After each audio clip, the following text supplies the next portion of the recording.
নমস্কার, সমাজ দর্শন চ্যানেলে স্বাগত। নিটের পরীক্ষার প্রশ্নপত্র 23 মে 2026 বাতিল কেন করা হলো সেই বিষয়ে কিছু তথ্য তুলে ধরছি। 2017, 2021 এবং 2024 সালেও প্রশ্ন ফাঁসের অভিযোগ উঠেছিল। এখনকার মতো তখনও সিবিআই তদন্তের নির্দেশ দেওয়া হয়েছিল। তদন্তে কি হয়েছিল পরে বলছি। প্রথমে জেনে নেওয়া যাক নিট কি। নিট হলো ন্যাশনাল এলিজিবিলিটি কাম এন্ট্রান্স টেস্ট বা নিট, সংক্ষেপে নিট। নিট পরীক্ষা বাতিল হওয়ায় দেশের 22.79 লক্ষ চিকিৎসক হতে চাওয়া পরীক্ষার্থীর ভবিষ্যৎ অনিশ্চিত হয়ে পড়ল। এই পরীক্ষার্থীদের আবার পরীক্ষায় বসতে হবে। এই পরীক্ষার্থীদের আবার পরীক্ষা দিতে হবে বলে জানিয়েছে ন্যাশনাল টেস্টিং এজেন্সি, সংক্ষেপে এনটিএ। 2024 সালেও প্রশ্ন ফাঁসের অভিযোগ উঠেছিল। কংগ্রেসের সাংসদ প্রিয়াঙ্কা গান্ধী এ বিষয়টি সংসদে তুলেছিলেন। তখন তার কথায় কোনো পাত্তাই দেওয়া হয়নি, বা তখন গুরুত্ব দেওয়া হলে আজ হয়তো প্রশ্ন ফাঁস হতো না। পরীক্ষা বাতিল হওয়া মানে পরীক্ষার্থীদের সারা বছরের পরিশ্রম মাটি হয়ে যাও। এই নিয়ে চিন্তাভাবনা করার সময় বোধহয় দেশের মন্ত্রীদের নেই। এবারেও তদন্তের ভার দেওয়া হয়েছে সিবিআইকে।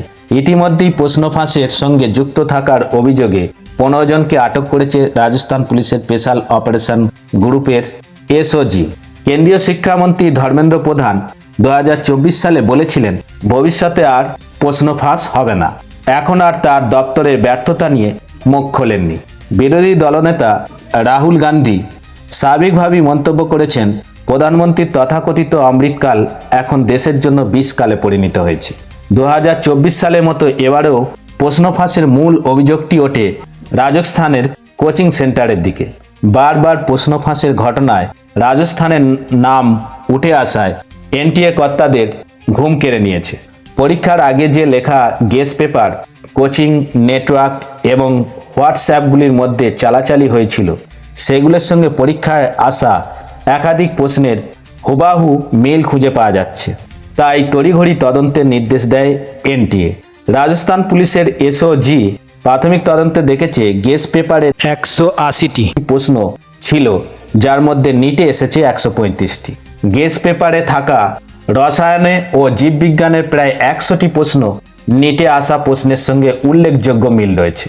আর যে সংখ্যক প্রশ্ন মিলে গেছে তা সব মিলিয়ে 720 নম্বরের পরীক্ষায় যে কোনো পরীক্ষার্থী 600 নম্বর অনায়াসেই তুলতে পারতেন। তাহলে ভাবুন কষ্ট করে পড়াশোনা করার কি প্রয়োজন আছে, যেখানে টাকা দিলেই উত্তরপত্র পাওয়া যায়। গেস পেপারটি ছড়িয়ে পড়ার মূল হিসাবে রাজস্থানের চড়ু ও শিকারের নাম উঠে এসেছে। সম্ভবতই শিকারের একটি পেইং গেস্টের মালিক তার প্রতিষ্ঠানে থাকা শিক্ষার্থীর মধ্যে বিতরণ করেন।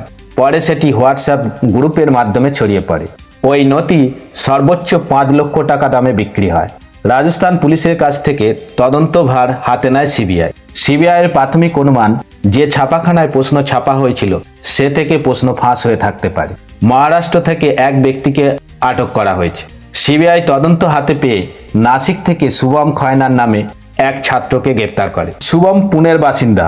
ধনঞ্জয়ের কাছ থেকে ওই প্রশ্নপত্রটি 10 লক্ষ টাকায় কিনে তা টেলিগ্রাম অ্যাপ্লিকেশনের মাধ্যমে এনস্ক্রিপ্টেড ফরম্যাটে 15 লক্ষ টাকায় বিক্রি করেছিল। শুভম নিজেও একজন আয়ুর্বেদিক মেডিসিনের ছাত্র বলে জানা গেছে। শুভম ওই প্রশ্ন হাতে পেয়ে সম্ভবত তা গুরুগ্রামের এক চিকিৎসককে বিক্রি করে। 29 এপ্রিল এজেন্টের মাধ্যমে প্রায় 30 লক্ষ টাকা দিয়ে ওই প্রশ্ন কিনেছিলেন রাজস্থানের দুই ভাই মাঙ্গিলাল ও দীনেশ বিওয়াল। দীনেশ বিজেপির ঘনিষ্ঠ হওয়ায় প্রশ্ন ফাঁসের সঙ্গে বিজেপির সম্পর্ক রয়েছে বলে সরব হয়েছে কংগ্রেস। ওই দুই ভাইয়ের মধ্যে একজনের ছেলে এবারের নিট পরীক্ষার্থী। রাজস্থানের শিকারের এক ছাত্রী এখন কেরলে পড়াশোনা করেন।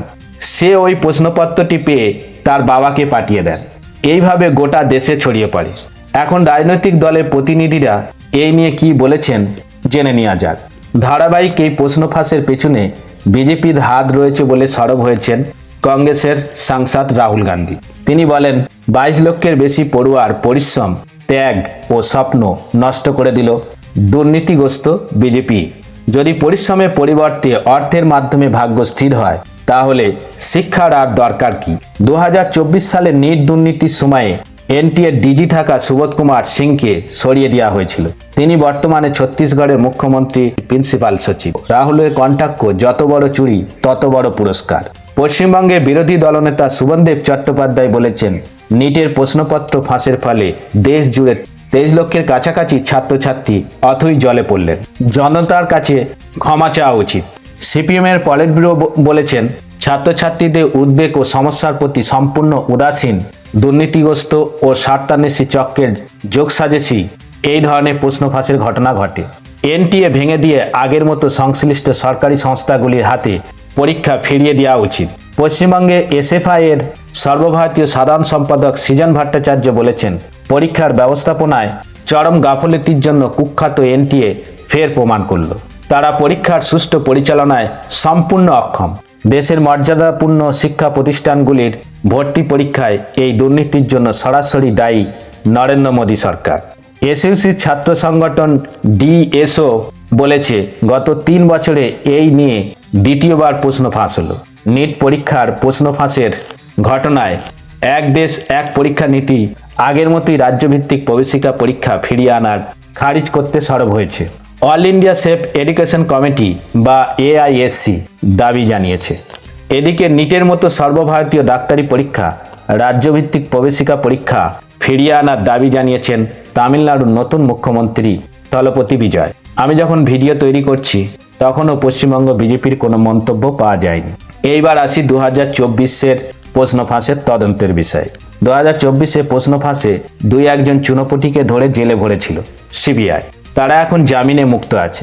তারপর বিষয়টি ধামাচাপা পড়ে গেছে। এবারে সিবিআই তদন্ত কি 2024-এর মতোই হবে, না প্রশ্ন ফাঁসে ষড়যন্ত্রে লিপ্ত থাকা রাঘব বোয়ালদের ধরা হবে? আপনাদের মতামত কমেন্টে জানান আর চ্যানেলটি সাবস্ক্রাইব করতে ভুলবেন না। জয় হিন্দ, জয় ভারত।